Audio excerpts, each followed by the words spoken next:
Hello everyone, the Nerdy Steve here, and today I will be featuring a 5-color Jodah the Unifier human deck in Standard. The list is in the description below. I'm going to talk a little bit about the plan of the deck, and then we'll play a couple of games. So, let's go. Jodah the Unifier is a 5-mana legendary creature human wizard that is a 5/5 with legendary creatures you control get +X/+X, where X is the number of legendary creatures you control. Whenever you cast a legendary spell from your hand, exile a card from the top of your library until you exile a legendary non-land card with lesser mana value. You may cast that card. So, what our deck does is we have a lot of legendary creatures. And so we kind of, without Jodah the Unifier, we're kind of just a good stuff creature deck. But once we're able to cast Jodah the Unifier, every creature we cast, aside from, I think, Anointed Peacekeeper, hopefully will find another legendary creature. And with Jodah out on the battlefield, all of our legendary creatures are becoming huge and big, and hopefully that will overwhelm our opponent. That's kind of the plan of the deck. Specifically in a post-Meat Hook world, this strategy of having really big, scary creatures on the board and trying to get a huge amount of them is much more viable, and it's something we can play around with, and hopefully it can work. All these creatures, we have Lagrella and Ertai as interaction with our opponent stuff. Mina Harker or Thalia Guardian Thraben is a way to make your opponent's non-creature spells. So ideally, like, their interactive stuff costs a little more and it doesn't really impact you at all. And so that's kind of what our deck is doing, right? We just want to get big, beefy creatures out that can overwhelm our opponent and kill them. So, let's go see if it works. Also, if you haven't already, you should totally like, comment, and subscribe. That's a great way to help support me and this channel. If you have any deck suggestions, please let me know. I am always looking for more things to play. And I have a Twitch if you want to watch me play live Magic. And I have a Metafy if you're interested in coaching. Those links are down below. Now, thank you for watching, and let's play some games. Well, this is a funny hand. We will keep. Because if our opponent kills our Catilda, guess what? We have another Catilda. And if our opponent kills that Catilda, guess what? We have another Catilda. But with the Catildas and the Mina Harkers, I think we're in a fairly decent position. I think. What is our opponent? It depends. Our opponent could be on a lot of different shenanigans. So who really knows? I think we go for Mina here and then Catilda next turn. Because Mina that turn can't get cut down because our opponent doesn't have access to 2 mana.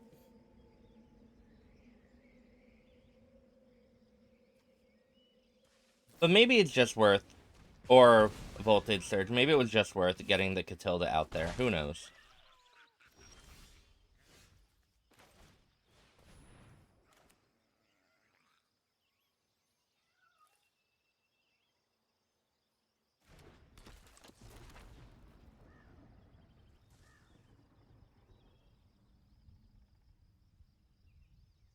And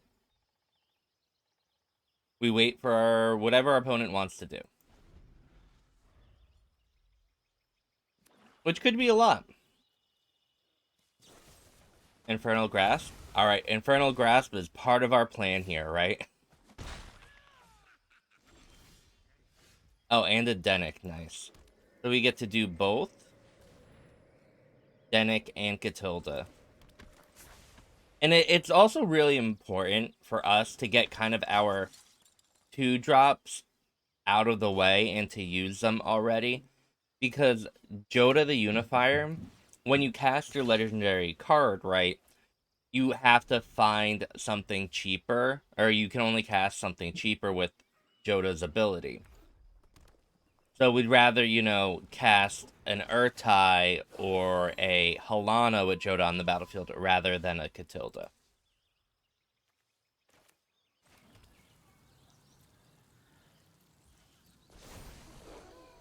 Now that flips. But we're going to be able to activate Katilda now and start pumping up Dennick, which is a little nice. We don't mind that attack there. I mind that a little bit, but...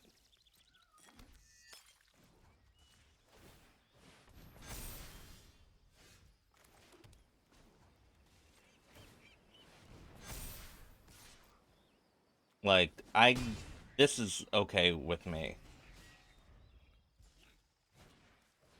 Oh no, alright. Our Dennick still lives. I was like, oh no, it's gonna die. But not yet, not yet. Oh, our opponent's gonna kill that though? Okay, that's cute. We'll take the 5. I think.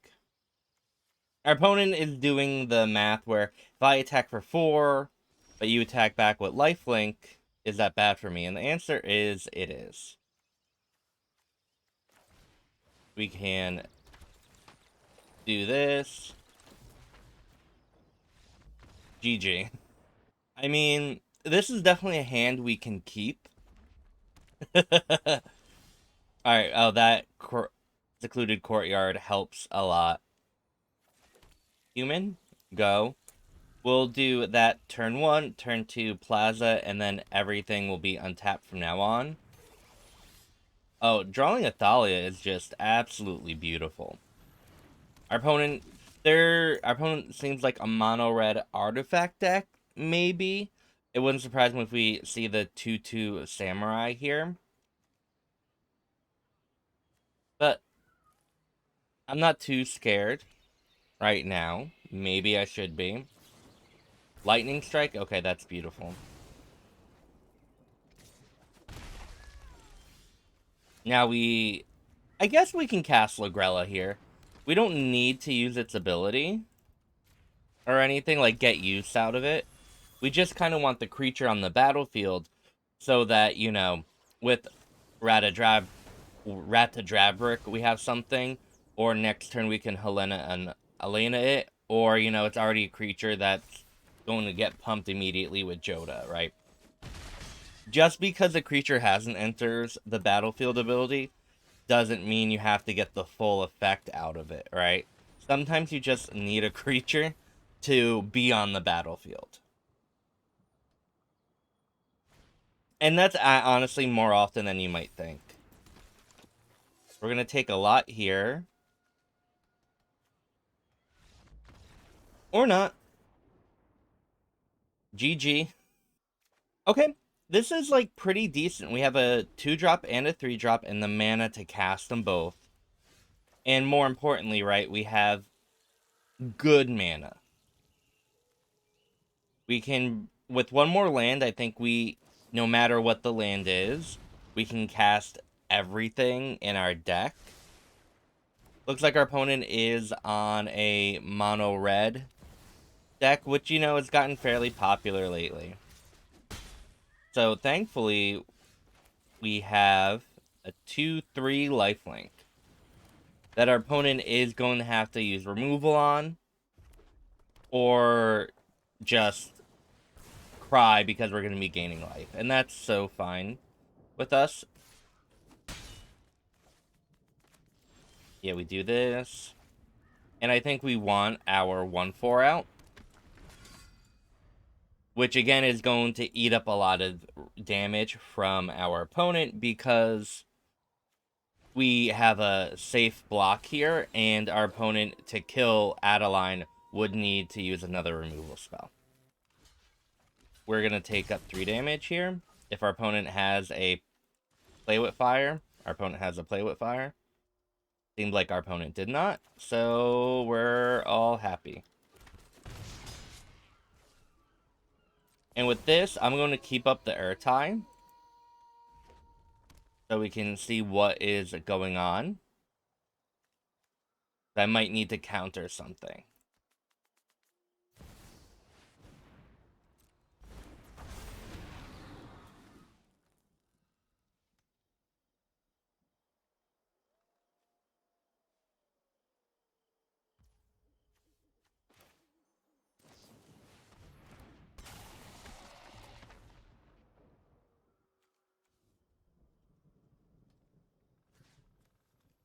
I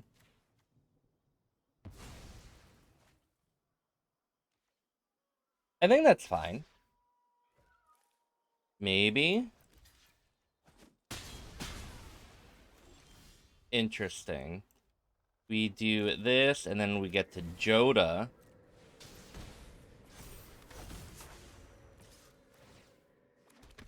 Probably should have attacked. We meant to attack with that 1/1.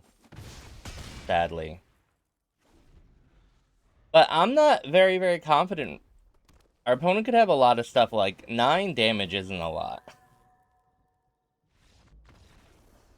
Or 9 damage isn't a lot of life, but apparently it was enough. GG. Well, we'll keep this hand. Sadly, we don't have a turn 2 Katilda, which is a little upsetting, right? But we do get to play Katilda. Oh. Alright, Ooh. A Thalia. Our opponent might be also on this deck. That's gonna be interesting. I feel like the mirror match just might come down to who gets bigger first, but it looks like our opponent might be on Esper humans instead. So this will be interesting to see. Now, I think I want to Lagrella the Adeline. Because I think we need to just get something out of the way. We can't take all of this damage, right? And then next turn we can Katilda into Shanna, maybe? Depending on what our opponent does. But we get to breathe a little this turn. Our opponent played a Rafine's Tower, so maybe it is an Esper list. Our opponent didn't have anything to do that turn, which we absolutely love. We Katilda, and then I will Shanna here. Opponent cycles a Rafine's Tower, and that's what they did with their mana and turn. We get to breathe a little, because now, even if our opponent has some type of removal, yeah, we're still kind of fine. Kind of fine.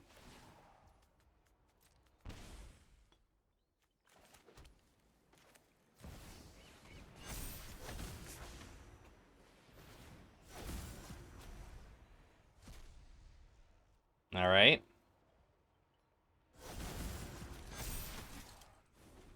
We say go. We have a bunch of really big creatures here. Right? But our opponent does have a Shieldred, which means we can't just draw an infinite amount of cards with Shanna. Alright, so our opponent is on the, it looks like the Esper Legends list. But I think we get to untap with Jodah. Oh, and we have our own Ratadrabik. So let's see what goes on here. Decline.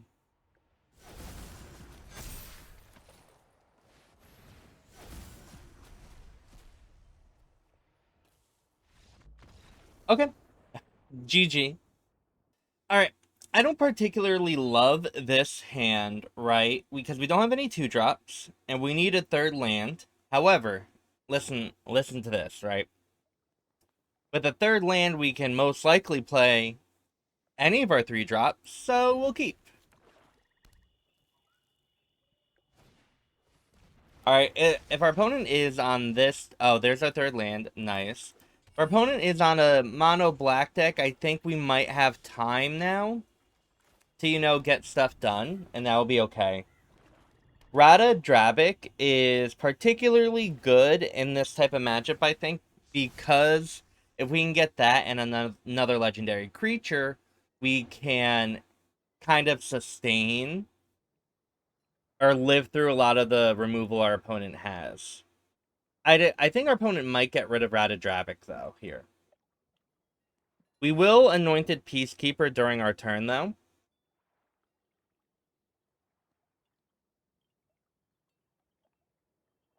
I mean, if we can get it. There's a lot of different things our opponent can Choose, and our opponent got the Ertai.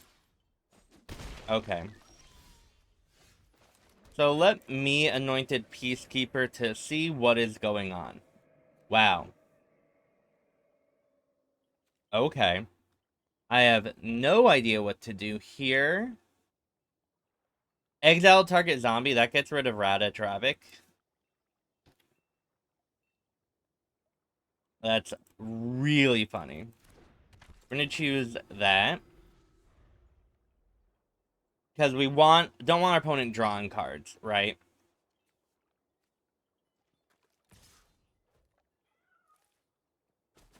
So if we can just last a little bit longer, I think we'll be okay. Exiles 2 cards. We can exile these two. So my idea is next turn we get to Dennick and Mina Harker.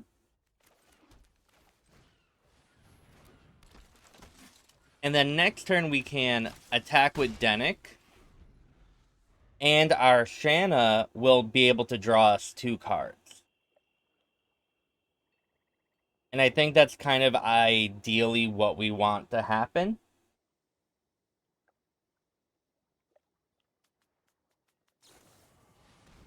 Alright, that's fine for me. For our opponent attack, oh, that's so great.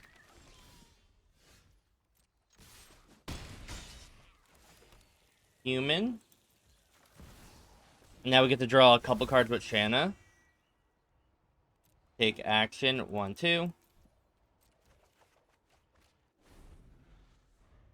Not ideal, but we'll take it.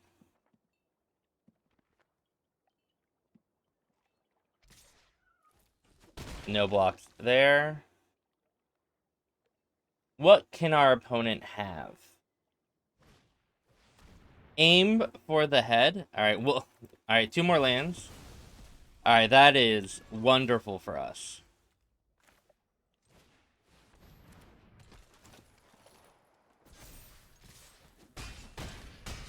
Four. Sadly, we can't draw 7 cards, but I'll be okay with, you know, a couple. GG. Well, everyone, thank you for watching me play a Jodah the Unifier human deck in Standard. This deck was definitely interesting, and I think there are ways we can build it and play around with the cards a little more.